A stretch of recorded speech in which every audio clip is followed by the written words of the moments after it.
दीनदयाल अपनी बेटी कनिका से बहुत प्यार करता था और कनिका भी अपने पिताजी की ही कही हुई हर बात का मान रखा करती। ऐसे ही एक दिन कनिका सुबह सुबह गुस्सा करते हुए बोलती है, नहीं नहीं नहीं, मुझे पानी से नहीं नहाना। बचपन से लेकर अभी तक मैंने पानी से नहीं नहाया और आप चाहते हो मैं पानी से नहा लूं? क्यों?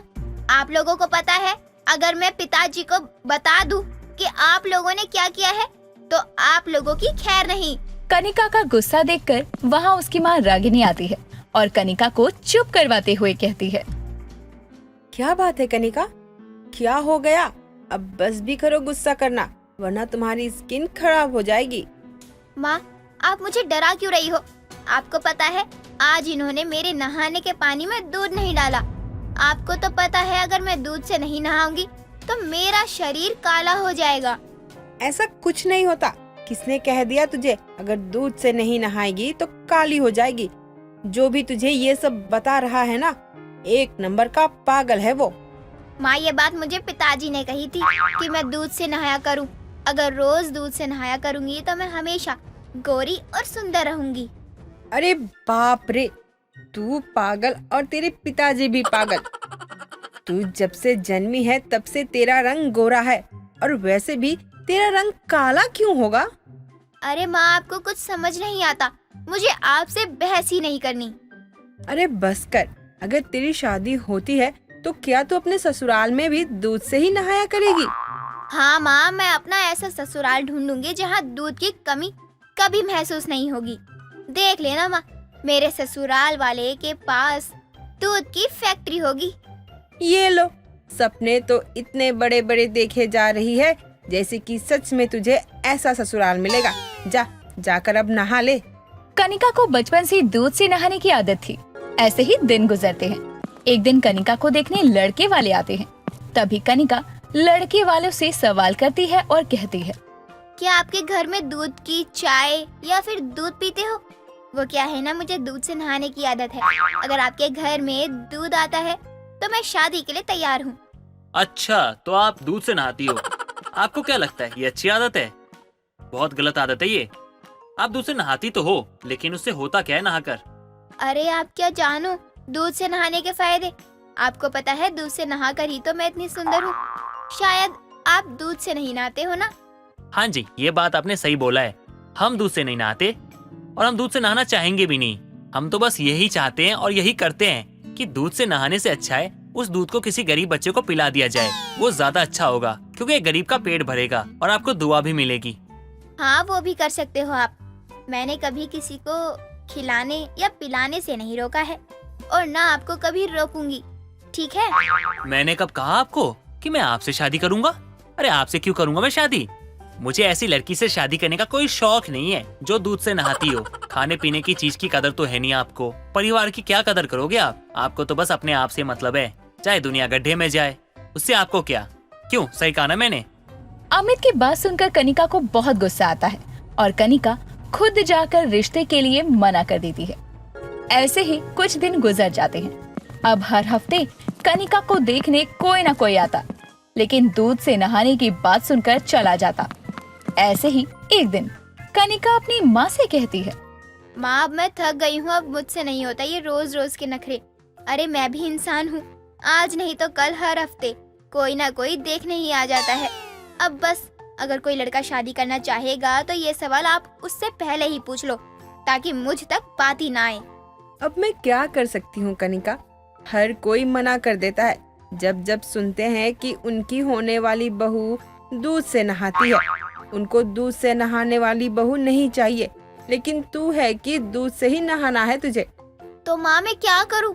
अगर मुझे बचपन से दूध से नहाने की आदत नहीं होती तो मैं समझ सकती थी, लेकिन मुझे आदत भी तो पिताजी ने ही करवाई है। अब इसमें मेरी क्या गलती है?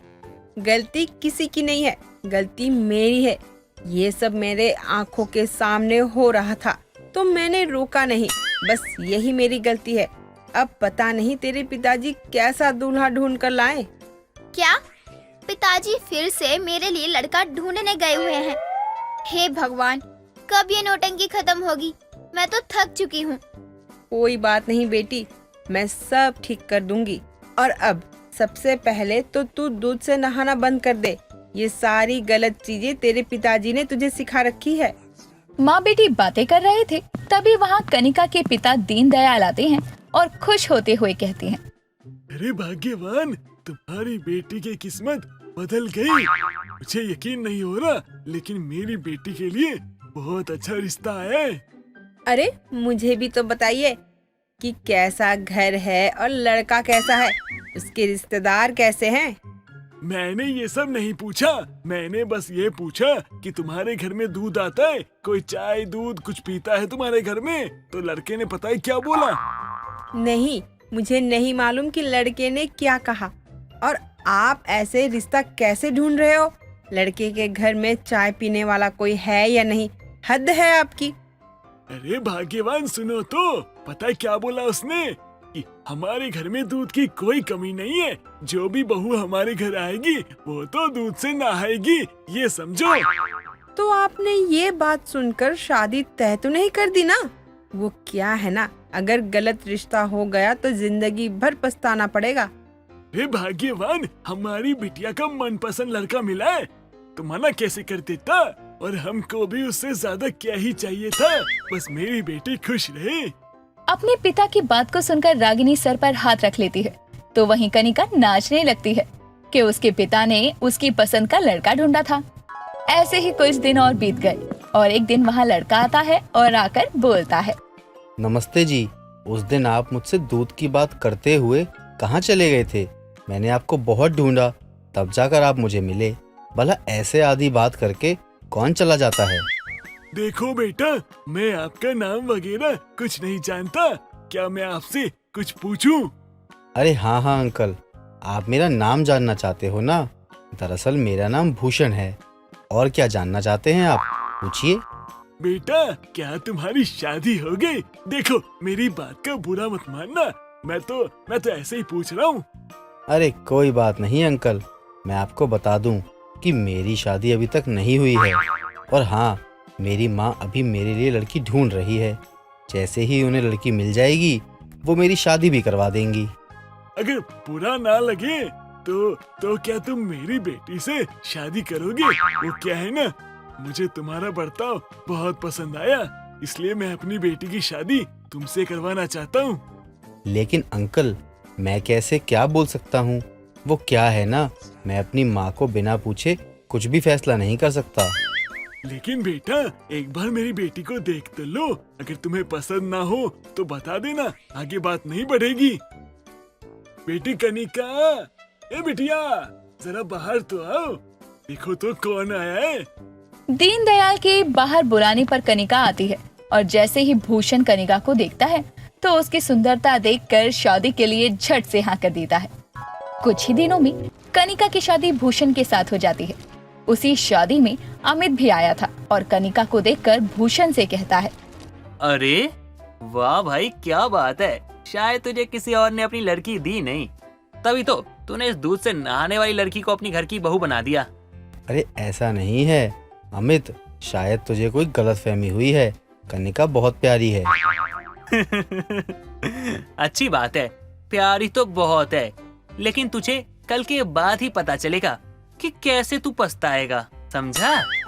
अमित की बातों पर भूषण ज्यादा ध्यान नहीं देता, अपनी शादी में बिजी हो जाता है। शादी की अगली सुबह कनिका भूषण को उठाते हुए कहती है, भूषण जी उठिए ना, भूषण जी अब तो उठ भी जाइए, जब तक आप नहीं उठेंगे तब तक मैं नहीं नहाने वाली। और हाँ, नहाने के लिए मुझे दूध चाहिए भूषण जी। हाँ ठीक है, बाद में नहा लेना, मुझे अभी सोने दे। नहीं, पहले आप उठो और मुझे नहाने का दूध ला कर दो, वरना मैं नहीं नहाऊंगी। अरे मैं अब इतनी सुबह दूध कहाँ से लेकर आऊं? वैसे भी कौन लड़की दूध से नहाती है? अगर तुम्हें नहाना ही है तो पानी से नहाओ ना, यहाँ कोई दूध से नहीं नहाता, बड़ी यही दूध से नहाने वाली बहू। चल पानी से नहा ले। भूषण की बात सुनकर कनिका बहुत गुस्सा करती है और ससुराल में दूध न होने की वजह से घर में बहुत बड़ा ड्रामा करती है। तभी वहाँ उसकी सास उसे शांत करने के लिए 1 लीटर दूध मंगवाती है।